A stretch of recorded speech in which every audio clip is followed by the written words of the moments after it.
Unwitting American citizens and the citizens of other nations are facing a destabilization operation, one designed to bring down the existing world governments and to institute a one-world government fascist dictatorship in its place.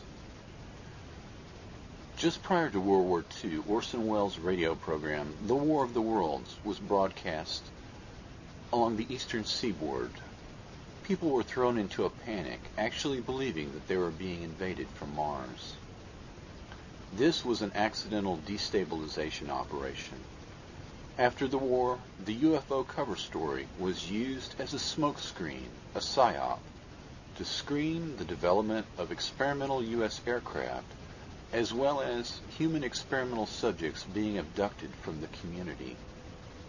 These human experimental subjects were kidnapped, hypnotized, experimented upon, and then they were implanted with false memories of an alien ship and alien beings. It is a certainty that alien life exists in the universe. However, the distances are so vast, on the order of hundreds of thousands or millions of light years away, in effect too far to ever meet.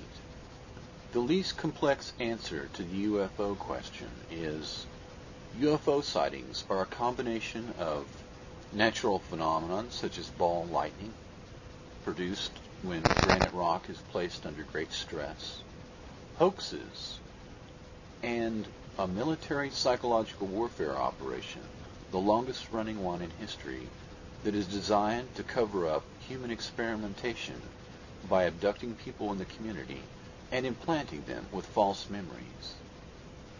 The most publicized case, one of the early ones in 1960, was that of Betty and Barney Hill. In fact, Betty and Barney Hill were targets of COINTELPRO, Counterintelligence Program.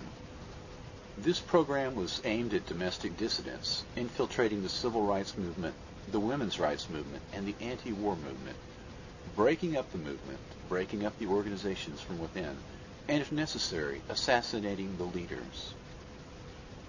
COINTELPRO was merged or absorbed into MKUltra operations, so that the internal dissidents in the United States, such as Betty and Barney Hill, an interracial couple who were heavily involved in the civil rights movement.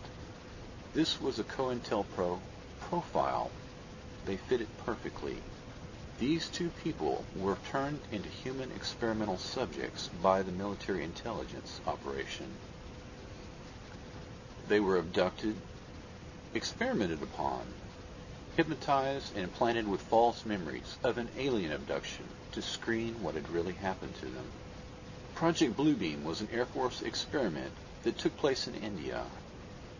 In India, a small village was nearly wiped out by an illness, and the traumatized survivors were then fooled with a giant hologram projected onto the sky in the form of a walking, talking Jesus Christ. The terrified survivors immediately converted to Christianity in order to save their lives. This mass conversion operation is in effect a dry run for a larger operation of the same or similar kind. In 1521, Hernan Cortez invaded Mexico with approximately 500 men. Cortez was able to subdue the Aztec Empire and to enslave 20 million people. The criminal minds behind this operation are students of military history and have paid close attention to this event. Cortez was armed with superior steel weapons. He used a divide and conquer strategy.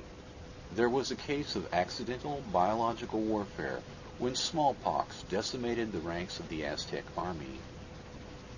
And finally, most intriguingly, the Aztecs were not sure who they were fighting, if these were really men or they were in fact gods or alien beings.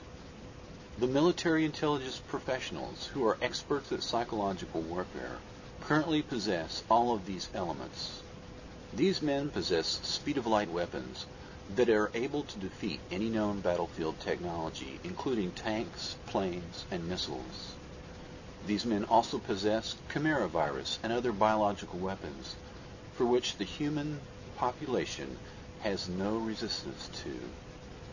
Besides superior weapons and biological warfare, these men also possess the UFO cover story and giant hologram technology.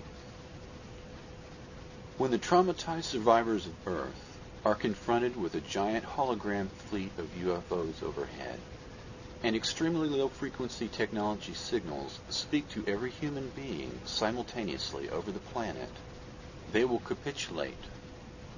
Or if they win, either way, the outcome will be the same. There will be a one-world government, in effect, a one-world fascist dictatorship controlled by these criminal minds.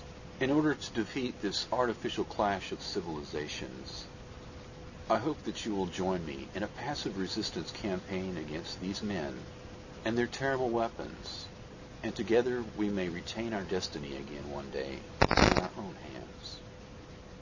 Thank you and God bless.